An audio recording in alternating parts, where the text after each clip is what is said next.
Okay, so CCNP encore and NRC series की हमारी इन वाली वीडियोस में है ना 215 अराउंड वीडियोस आई गेस हो चुकी है ना। ऑलमोस्ट ये कोर्स कंप्लीट है और अपना फिनिशिंग की तरफ जा रहा है।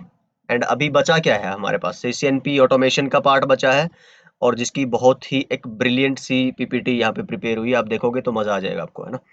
दूसरा नेटवर्क मैनेजमेंट का पार्ट बचा है जिसमें कुछ आपके टूल्स हैं जिनकी हमें बातें करनी है। एंड आई गेस एक रीडिस्ट्रीब्यूशन वाला पार्ट बचा है ना। ठीक है जी, चलो उसको हम डिस्कस करेंगे इसके बाद। तो इस वाले पार्ट में हम एक बार देख लेते हैं ऑटोमेशन में क्या क्या कवर करने वाले हैं। सो पाइथन फॉर नेटवर्क ऑटोमेशन, है ना, या Python basics for network engineers, है ना। यहाँ पे आप कुछ भी लिख सकते हो। तो पाइथन को ट्राई किया मैंने, एक दो बार पहले भी ट्राई किया था।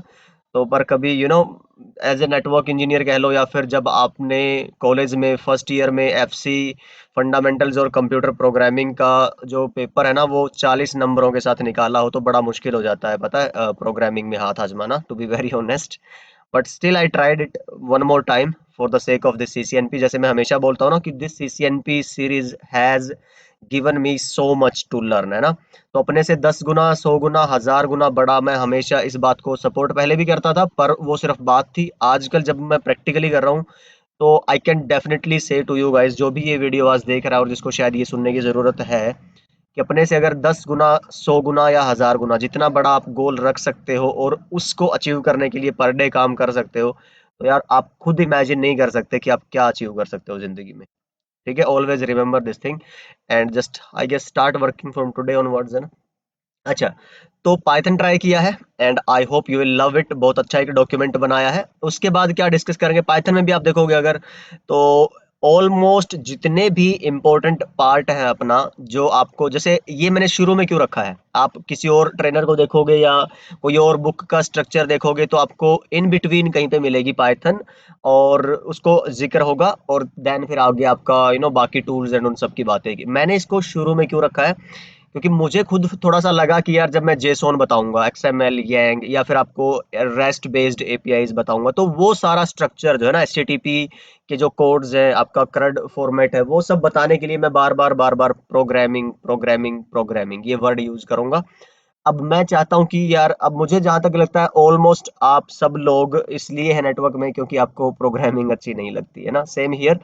तो हम ये थोड़ा सा हवा जो है कम करना चाहते हैं दिमाग से कि प्रोग्रामिंग, देखो यार, अब मैं बोल दूं ना कि it's not a big deal, तो it is a big deal, at least for me. तो मुझे तो बड़ा ही अपने दिमाग को, अब अगर इमेजिन करो यार, मैं ये सीसीएनपी सिक्योरिटी वाला पार्ट कब पूरा हुआ था, उसके बाद से मैंने और कुछ नहीं किया। लिटरली फायरवॉल मास्टरी कोर्स शुरू करना था, पर मुझे लगा कि चलो let's get into this right mindset of programming and all. I don't know, I am a dumb person और maybe you are smarter than me, तो you can work on 2 3 things at the same time.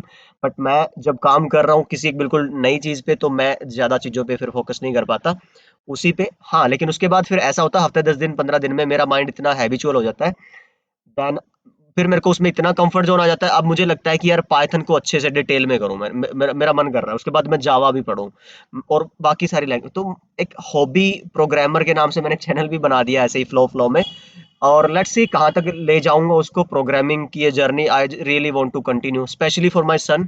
आने वाले अभी 9 महीने का है, मैं चाहता हूँ कि यार 3 से 5 साल का जब वो हो तो मैं उसको प्रोग्रामिंग जितना भी है, क्योंकि वो देखते हैं ना, बोलते हैं ना कि यार मैंने जो एक किसी से पेरेंटिंग की एडवाइस कह लो या कुछ भी बोल दो इसको, और ये पेरेंटिंग नहीं, आई गेस लाइफ के हर एक फॉर्मेट में सटीक बैठती है बात, कि आप जिस जो बोलोगे ना, मान लो मैं अपने बच्चे को कल को बोलूंगा ना ये करो या फिर वो ना करो, तो उससे ज्यादा वो ये देखेगा, ये सीखेगा कि मैं क्या कर रहा हूँ, है ना, मैं क्या नहीं कर रहा हूँ। तो उसी के लिए मुझे लगा यार, मैं ये नीड फील करता हूँ कि जैसे मैंने कॉलेज से प्रोग्रामिंग सीखी होती ना तो अच्छा होता, है ना, कोई फॉरेन लैंग्वेज सीखी होती तो अच्छा होता। ऐसे ही मैं ट्राई कर रहा हूँ कि प्रोग्रामिंग लैंग्वेज, तो जब वो 3 से 5 साल का हो तो मैं, मास्टरी ना हो मेरी नेटवर्क की तरह चाहे, खैर मास्टरी तो नेटवर्क में भी नहीं है और हो भी नहीं सकती, बट एनीवे इसमें हम परस्यू कर रहे हैं और उसको भी मैं थोड़ा सा लेके चलना चाहता हूँ कि यार एक दो लैंग्वेजेस पे और प्रोग्रामिंग के मेरे बेसिक्स क्लियर हो जाए, मेरा फंडामेंटल्स एंड मेरे को मजा आने लगे, और मैं फिर कुछ एक्चुअली क्रिएटिव कर पाऊँ मैं। तो एक ये है पॉइंट। और एक फॉरेन लैंग्वेज सीखने का मन है, आप सजेस्ट कर सकते हैं अगर आप कोई है इस डोमेन में, तो which one should be good and all. तो ये दो चीजें मैं जरूर, वो बोलते हैं ना कि the kids, they give you something to grow and you can't imagine what blessing they are, है ना। तो फिल्मों में देखा सुना होगा ना आपने, वो जब आप स्माइल देखते हैं तो सारे दिन की थकान, तो सच में यार वो ट्रू है। तो अगर आप में से कोई ये भी जिंदगी के उस पड़ाव पे है कि यार शुड आई गेट मैरिड और नॉट, थोड़ा सा वेट करें लाइफ में सेटल होने का, या फिर, but you know the good advice always comes from the experienced ones. तो मुझे भी जो एडवाइस मिली थी वो यही थी कि get married on time and you will love that process। तो it's for me, I don't know your journey, तो आप अपने हिसाब से देखिए जैसा भी आपको लगता है कि यार हाँ आप कहाँ पे हैं अपने स्ट्रगल के एंड लर्निंग के पीरियड में, करियर के पीरियड में, बट दिस इज समथिंग। अच्छा चलो, let me put my brakes here. I hope कि मैंने प्रोग्रामिंग कितनी जरूरी है ये शायद आपको क्लियर कर दिया है। ठीक है, तो आप अपने लिए ना सही, कम से कम आगे आने वाली जनरेशन के लिए जरूर सीखिए, अपने आप को एटलीस्ट कंफर्टेबल जरूर बनाइए, बिकॉज नेक्स्ट जो जनरेशन है ना यार, वो जो करियर जो जॉब्स होंगी, इवन अगर आप एंटरप्रेन्योरशिप की भी बात करते हो ना, स्टार्टअप्स की भी बात करते हो, तो बड़ा मुश्किल है। आप मशीन लर्निंग और प्रोग्रामिंग एंड एआई और ये जो टूल्स होने वाले हैं ना नेक्स्ट जनरेशन के, अगली जो, वो इन्हीं पे बेस होने वाला है यार। तो just do this favour for your upcoming generation, let's make this world a better place for our upcoming people. तो on that note will start with the Python programming. ठीक है, इंट्रोडक्शन टू डेटा फॉर्मेट, तो हम उसके बाद बात करेंगे JSON, XML and yang की। यांग एक डेटा मॉडल है, देखो थोड़ा सा मैं बताऊंगा आपको यहाँ पे आगे जब हम एक दो वीडियोस करेंगे ना। हम बात करेंगे किसकी, लेट्स से मैं बोलता हूँ कि यार मेरे ना आगे टूल्स यूज होंगे कुछ। ठीक है, जैसे मैं अभी एपीआईज की बात करूंगा, और एपीआई यूज करूंगा मैं अपने लैपटॉप से, जो सिस्को का वी मैनेज। ठीक है, वी मैनेज अगर आपने एसडी वैन की वीडियोस हमारी देखी है तो पता होगा, ये हमारा एक कंट्रोलर है, आपका कंट्रोल प्लेन है एसडी वैन का। ऐसे ही आपका डीनैक, डीएनए सेंटर, ये आपका कंट्रोल प्लेन किसका है, आपके एसडीए का, सॉफ्टवेयर डिफाइंड एक्सेस का। इनको एक्सेस करूंगा मैं, सिस्को का एक सैंडबॉक्स एनवायरनमेंट है जहां पे सिस्को ने अपने डिवाइसेस लगा रखे हैं, और मैं अपने लैपटॉप से उनको एक्सेस कर सकता हूं बाय यूजिंग माय ब्राउजर, या फिर एक एपीआई है पोस्टमैन। तो इनका यूज करके अब ये क्या करते हैं, ये डेटा मॉडल यूज करते हैं कि आप राउटर की जो आउटपुट देखोगे ना, आपको ऐसे नॉर्मली नहीं लिखा मिलेगा, जैसे आप सीएलआई में शो रन करते हो ना, तो ये सारा लिखा आ जाता है कि इंटरफेस, उस पर फिर ये डुप्लेक्स, ये स्पीड, ये फिर आपका आईपी का स्ट्रक्चर, आपने पासवर्ड, ये वो नहीं, उसमें अलग होता है, उसमें लैंग्वेज जो आप यूज करते हो ना उसके फॉर्मेट में लिखा होता है ना। तो डेटा मॉडलिंग की हम आगे मैं आपको बहुत अच्छे से प्रैक्टिकल एग्जांपल के साथ बताऊंगा। तो ये है वो डेटा मॉडल कि आपने राउटर की आईपी होस्ट नेम वो सब लिखना है, तो एक पर्टिकुलर फॉर्मेट होता है, ऐसा नहीं है कि आप कुछ भी किसी भी तरह से लिख दोगे ना। उनको लिखने के लिए आपको फिर ये कुछ आपके फॉर्मेट्स हैं, वो फॉर्मेट यूज करने होते हैं। ठीक है, तो ये डेटा मॉडलिंग के लिए आपको ये फॉर्मेट यूज करने होते हैं। अच्छा, डेटा मॉडलिंग का एक एग्जांपल चलो आपको दे ही देता हूँ अभी, मैंने अपनी नोट्स में भी वही लिखा हुआ है। आप ओप्पो के फोन ले लो, वीवो के ले लो, आईफोन ले लो, है ना। मान लो आपको एक फोन है, मैंने, चलो क्या करें, इंटेल के प्रोसेसर ले ले, एक i3 है, एक i5 है, एक i7 है, एक i9 है। ठीक है, ये फोर्थ जनरेशन है, ये फिफ्थ जनरेशन है, सिक्स्थ जनरेशन है, ये सेवंथ जनरेशन है। इसमें आपको 2.3 गिग मिलता है, गीगाहर्ट्ज। इसमें आपको लेट्स से 2.9 गीगाहर्ट्ज मिलता है, और इसमें आपको लेट्स से 3.2 गीगाहर्ट्ज है, और यहाँ पे मेरे पास 3.5 गीगाहर्ट्ज है। ये ऑपरेट होता है 2.0 वोल्ट पे, ये ऑपरेट होता है 1.9 वोल्ट पे, 1.5 वोल्ट एंड 1.2 वोल्ट। यहां से अगर मैं बोल दूं मेरे पास एक प्रोसेसर है, और जो कौन सा है, मान लो मैंने बोल दिया एक i5 प्रोसेसर है। ओके, अच्छा ये आप ऐसे बोल सकते हो कि जरूरी नहीं ये i3 का ही है, आपने बोल दिया कि ये तो आपकी क्या है, जनरेशन है, सॉरी ये आपके मॉडल है जैसे प्रोसेसर के i3, i5, i7, i9। ठीक है, उनमें से हर एक मॉडल में first generation, second generation, third generation, fourth generation ऐसे हो सकती है, ये मैंने एक साइड यहाँ पे लिख दिया। और एक मैंने लिख दिया कि जो पॉसिबल आपकी क्लॉक रेट्स हैं वो यहाँ लिख दिया, और जो ऑपरेटिंग वोल्टेजेस है वो यहाँ लिख दिया। तो अगर मैं इनमें से उठा के एक प्रोसेसर बनाऊं कि भाई मेरे को ना एक प्रोसेसर खरीदना है, तो कौन सा खरीदना है, i5। ठीक है, मैंने i5 खरीद लिया। कौन सी जनरेशन खरीदनी है, सिक्स्थ जनरेशन खरीदनी है। और क्या इसकी वोल्टेज होनी चाहिए, लेट्स से 1.5 वोल्ट, और इसकी स्पीड कितनी होनी चाहिए, 3.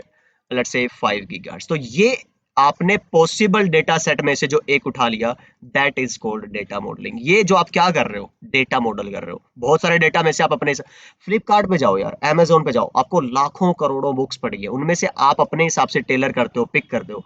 हजारों आपके पास लैपटॉप के मॉडल्स हैं, आप अपने हिसाब से पिक करते हो, 30 से 50 हजार के बीच का, है ना।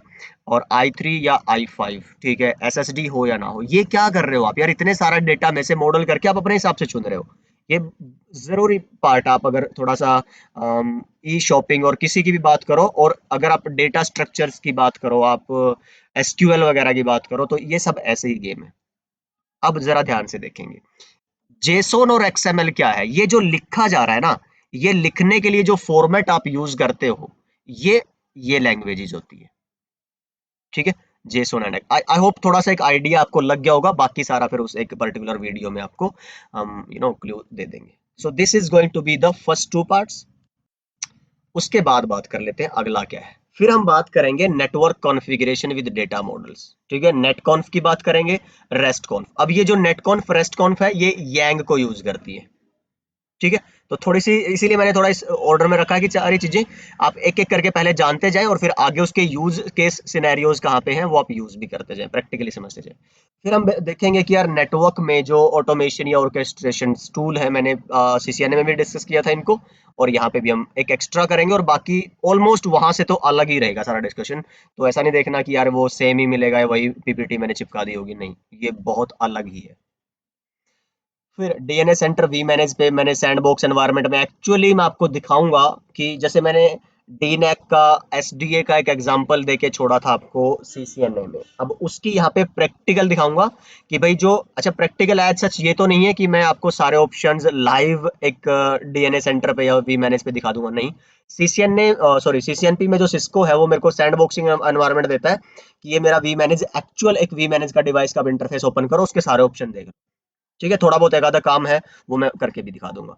तो एक्चुअल डीएनए सेंटर कैसा दिखता है, एक्चुअल वी मैनेज कैसे दिखता है, एक्चुअल उसमें टोपोलॉजीज कैसे बनती हैं, आपका एश्योरेंस और मॉनिटरिंग कैसे होती है, टेलीमेट्री, वो सारा आपको सारे ऑप्शंस क्लिकेबल हैं जो वो सारे दिखाऊंगा। तो ये रहेगा इसका पार्ट। फाइनली हम रेस्ट एपीआईज की बात करेंगे, हैं क्या, एचटीटीपी बेस्ड है, कैसे फिर एचटीटीपी के कोड्स ये यूज करती हैं, सिक्योरिटी कंसिडरेशंस क्या है, ये सब बातें होने वाली हैं हमारी इन इन अगले मॉड्यूल्स में। तो आई होप एक बेसिक आइडियाज आपको लग गया होगा कि what this automation and programmability of CCNP is going to be about. तो हम स्टार्ट करेंगे फ्रॉम पाइथन, तो पाइथन स्टार्ट करेंगे, उसके बाद फिर हम आगे बाकी जो भी मैंने एक्सप्लेन किया एक एक करके करते हैं, फिर स्टार्ट, है ना। तो without wasting any more time, so let's end this video here and I'll see you guys in the next one, जिसमें हम बात करेंगे पाइथन प्रोग्रामिंग। तो पहले देखेंगे कि क्या क्या कवर करने वाले हैं, और फिर इंस्टॉलेशन से डाउनलोड करने से, और एक वर्किंग एनवायरनमेंट क्रिएट करेंगे पहले अपने डेस्कटॉप पे। और I am preferring Windows here, अगर आपके पास विंडो है तो वो बेहतरीन है, अदरवाइज आप same you can do with the Linux Ubuntu वगैरह, उस पर भी आप कर सकते हो, कोई प्रॉब्लम नहीं है। चलिए, तो मिलता हूँ आपसे अगली वीडियो में, एंड या अपना ख्याल रखिए, सीखते रहिए, सिखाते रहिए और मस्त रहिए। Bye bye.